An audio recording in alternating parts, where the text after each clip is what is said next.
90+% of what we face in the modern world, I would sum up under the umbrella of nature deficit disorder. We were actually meant to live very much in harmony with nature in a way that we are very divorced from. The best supplements in the world won't fix a lack of those basic things. The beautiful part I learned, very little actually is truly in the realm of genetics. The good and the bad news there is the responsibility is ours. So I want to talk today about the roles that you play in the world and what an advocate you are in the space, because I know that you've seen this shift in sensitivity as well. As a product creator, as someone who's healed herself from chronic health issues, and as a really conscious mom supporting, your whole family to be healthy in this day and age, what do you see as the biggest problems driving this epidemic of sensitivity? That's such a good question. And certainly we have a lot stacked against us. I definitely come from the perspective that we also have a tremendous amount in our favor. And especially when we're given knowledge that can be actionable and impactful, we actually have way more ability to affect change than we often think we do. In fact,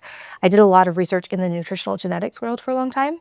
And the beautiful part I learned in that was that very little actually is truly in the realm of genetics. We have a lot of ability to affect change outside of the realm of what our genes actually destine us to.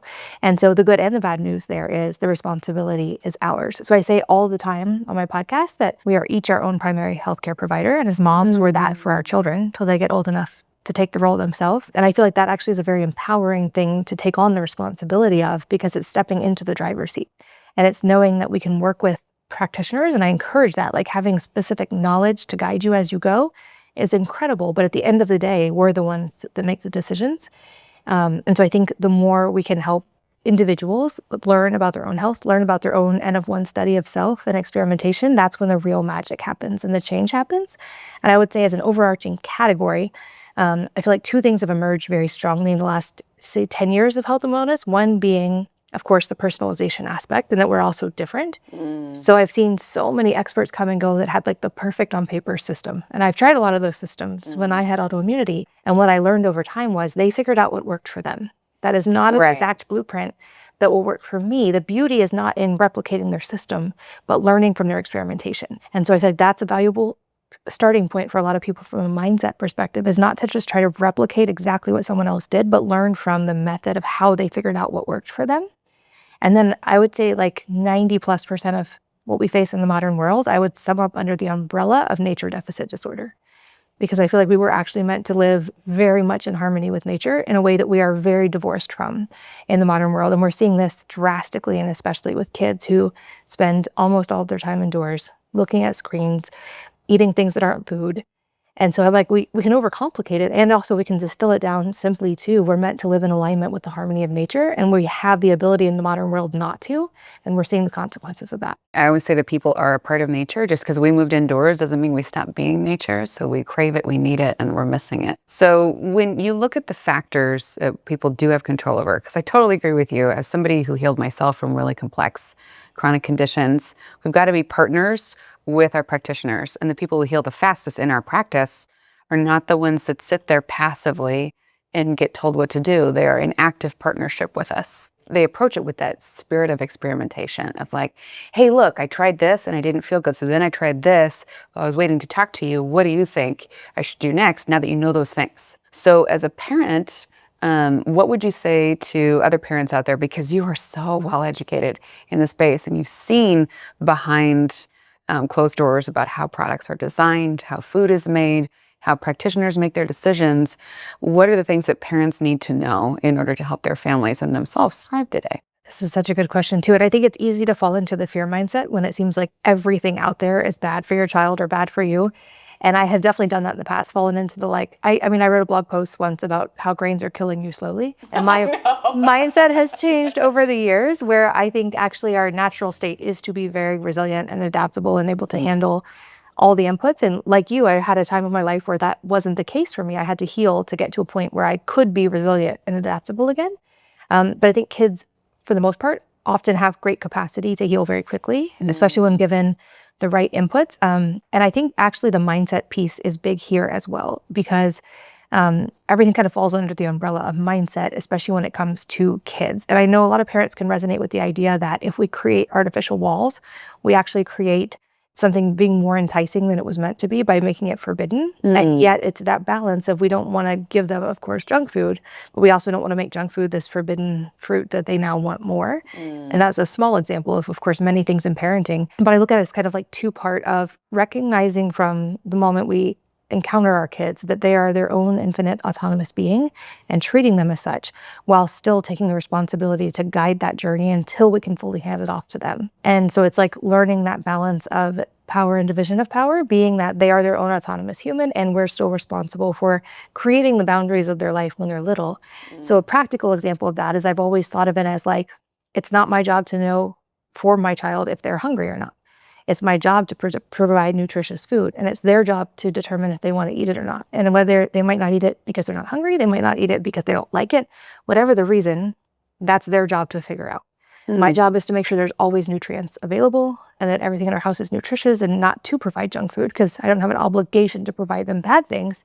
And then to build the education, of course, and the modeling and all the things that go into that. But I think a big part of it from the mindset side is letting them honor their agency from a young age so that they're making internal decisions from their place of internal motivation versus us being their external motivation. And over time, those are much more powerful decisions that put them in the driver's seat of their health too. So not that they do it without guidance, but that they get to have the ownership of making those decisions with guidance and love. You know, one of the things I see when people get chronic conditions and things get really sensitized, and so we seem to be reacting to everything and we get scared about life, is that people start looking for more and more complex solutions to their complex problems, and they're skipping basic steps that provide a foundation of support for that resilience. I know it was true for me. I see it in our students and clients and patients all the time. And so I'm always trying to fill in those gaps of like, think about your water, think about your sleep. And if, looking from the outside, I would call your philosophy very much about, really intentional small steps that add up to huge results. Could you share how you do that and stack that for your family throughout the day? Absolutely. And this actually came from a complete paradigm shift internally for me that has shifted how I think about this and talk about it externally. Okay. And like I said, there was the mindset shift away from fear and into choosing those things from a place of even self-love, of peace, instead of from being afraid of everything. But one of the pieces that really helped a lot of this fall into place for me was realizing, because you and I have been in this world for a long time, we've seen the biohacking trends, the rise and fall of all the fancy devices and $50,000 protocols that people do and all of this stuff that just aren't accessible to most people. Yeah. And what I realized over and over, and the more experts I've had on the podcast, the common theme, the like resonant note among all of it is it really is the core simple things done consistently that at least create the foundation. So then if you're going to bolt on the more expensive things or the fancy testing, it's going to work better because you've already built the solid foundation. And what helped those pieces fall into place for me was actually from my dad, who's an electrical engineer and a biomedical engineer. He built the first, I think, Faraday cage that could read an EKG on an egg while the chicken was still in utero. So electrical was kind of part of my childhood even, but I had never thought of health in the realm of electricity or electromagnetism. And all these pieces started falling into place when I realized like the body is an electromagnetic organism. We run on voltage gated channels. Everything in our communication, from our like neurotransmitters in our mind to our fascia to everything, is electrical. And when we think of health from an electrical first perspective, to me, it makes the perfect case for all the baby steps that all of us preach and that people often ignore because they're simple. The things like getting morning sunlight, which yes, primes your melanopsin receptors in your eyes and does all these things for your circadian rhythm. It also quite literally charges your cells, because mitochondria aren't just the powerhouse, they're like the flux capacitor of the entire body, and you're sending them important messages. And then you can reinforce that throughout the day with light, with grounding, with breath work, with hydration, with the truly basic things. But when we think from a voltage perspective, all of that makes sense. And that's also why I feel like the best supplements in the world won't fix a lack of those basic things, because the body is an electromagnetic organism that needs light inputs, and that also goes back to nature. It needs nature inputs. That's really well said. We always teach about EMFs on our campus in our practice for that very reason, and there's so many different types of electrical stressors that are actually diminishing the body's ability to regulate itself. at a bioelectrical level. So I love that you're talking about this. Of course, we need the foundational biocell salts in place to run that bioelectrical charge, but we think about it like the body wants autonomy. The body wants to run its own bioelectrical field. It doesn't want these interferences, and trying to scoot over the top of a very inflamed, zapped body all the time, and hoping a couple of pills will fix it all.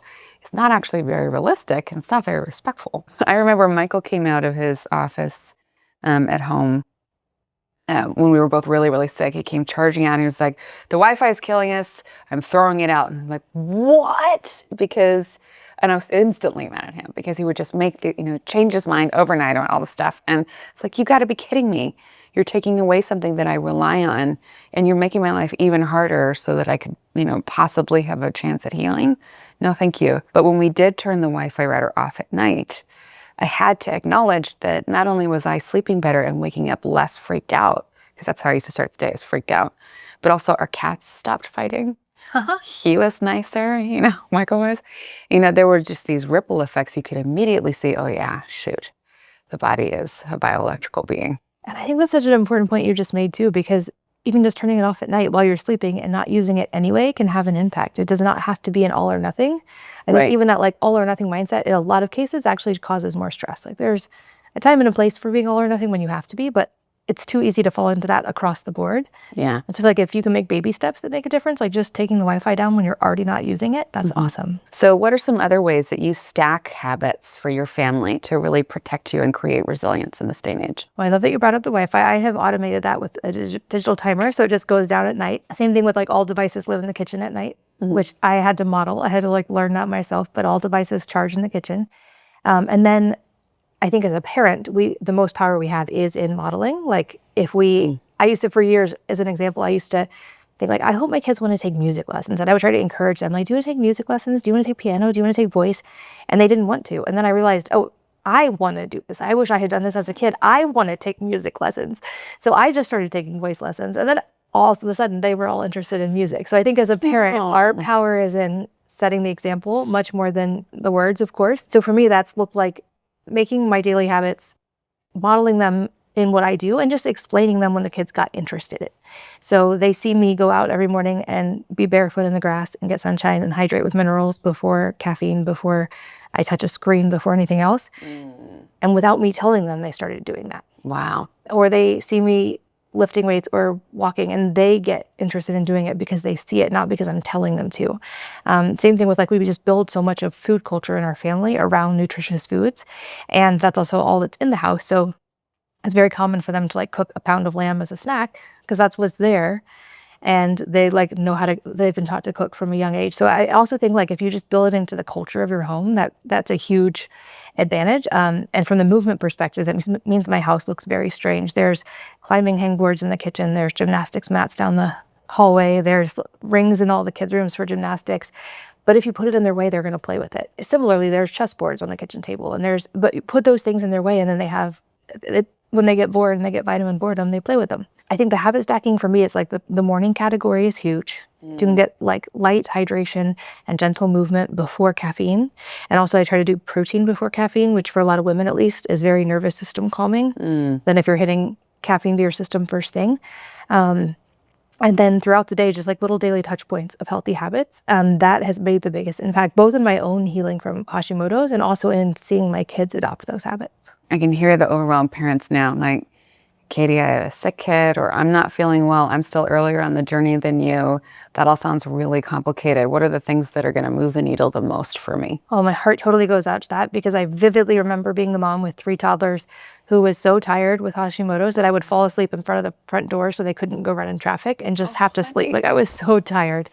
And in that phase, as I started learning, I was truly what little bitty baby step do I even have the bandwidth to attempt? Because it was there's the non-negotiables of I have to feed the kids, I have to bathe the kids. Yeah. In the beginning, it looked like I would set my alarm for whatever time sunrise was, and I would go outside and fall back asleep in a lawn chair outside, but in the natural light.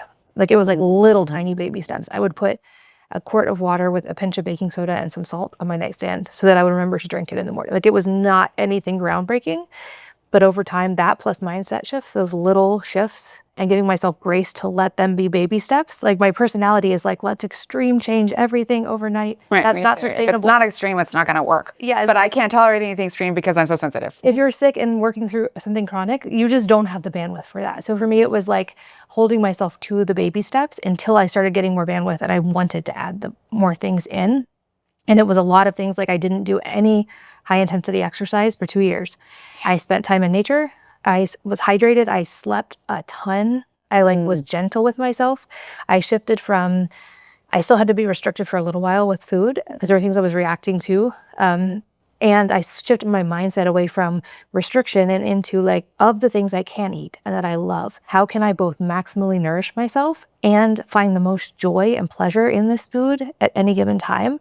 Because those were like small safety signals to my body. Those were small like acts of love that helped over time kind of build that reserve up. And I started noticing I eventually had more bandwidth and I had more resilience and I could do the bigger things. And eventually I could lift weights again and things really started shifting. But it was those tiny baby steps and being so patient when it felt like things weren't changing. I love that. I think it's really critical to share because, yeah, for those of us, especially when we're not feeling well, there's often fund limitation issues.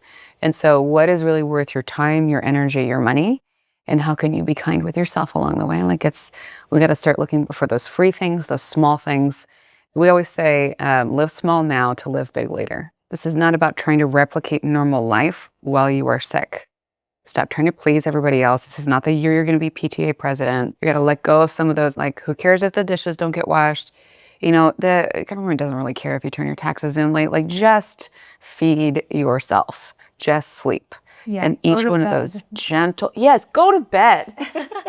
Those small steps gain momentum. Absolutely. One of the things that I really admire about you is how intentional you are about products. I know as a product creator, this industry lacks so much transparency, and it's really on the product creator and on the formulators and manufacturers to decide how clean a game are we going to play. And I really admire your products, how, first of all, affordable they are and how thoughtful you are about them. Can you speak to that a little bit and what parents should be thinking about, or just people trying to heal themselves? What should they be looking for in products? What do they need to know that's happening behind the scenes in product design? Absolutely. There's so much greenwashing that happens now, and especially in the personal care world and the cleaning product world, there's not a lot of disclosure required. So there's on the brand side, there's a ridiculous amount of things brands can do to hide what's really in their products or to make them seem safe when they're not.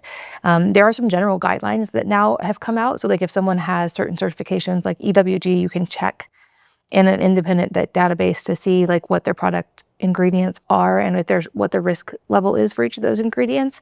And a lot of companies, I'm excited to see more companies voluntarily disclosing those things and choosing to get B Corp certified, for instance, or EWG verified to show the transparency of their labels. It's just not required. So even if something in the packaging looks safe, we can't assume that it is in today's world, unfortunately. And for me, when I was in the intense healing experience, I was making everything from scratch. And that was another added exhaustive thing that I had added to my list. But I was making laundry detergent and soap and toothpaste and all the things.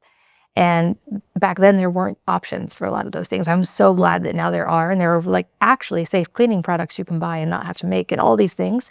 But I realized for women, especially, and for families, personal care was the big category because women in general statistically use a lot more products than men. And kids are more impacted by products than adults. And there were kind of like an 80-20 of products that for families were the most used and most impactful, which was like oral care and hair care as categories, because those were the ones most moms and kids use most often. So when I couldn't find good products for those, I was making my own for a long time and then decided to tackle that as a consumer product to make it available to other moms, because I realized like most moms, myself included at a certain point once I had 6 kids, like I didn't have the bandwidth to order 19 ingredients to make toothpaste for everybody every week. So thankfully there's so many good companies, and I would encourage people just look for the independently tested labels. So EWG is a great one. B Corp, going through that certification was wild. It's like a 400-page questionnaire. They like leave no stone unturned. So if companies have voluntarily gone through some of those, you can at least have a pretty good degree of transparency of like knowing where they're coming from. Interesting. And we are seeing now, thankfully, so many good products coming to market. There just still is a lot of greenwashing happening as well. So to add one more thing to mom's to-do list, but a little bit of due diligence can go a long way. And then when you find companies that you resonate with that are safe, you can make those swaps. And then it's as easy as buying the other products you used to use without having to add the effort. So when I was sick, I would write this part off because it sounded hard. And I was like, how bad is it really? So can you give some examples of some things that companies can still hide and have it look pretty and clean and organic on the packaging? Yeah, I think one of the kind of elephants in the room right now is fragrances as a category, because they don't even have to disclose those. And if they do, they can do a lot to make it seem like it's like from a plant or from an essential oil, when actually it's a completely synthetic fragrance. And there's been a lot, thankfully, coming to light about that being kind of the new secondhand smoke, especially for kids, and all the implications in asthma and eczema. And I think especially in things that go on us, like people don't think a lot about laundry products because they think it's just like, oh, my clothes in the washer. But when we put our clothes on, we're actually getting a triple exposure.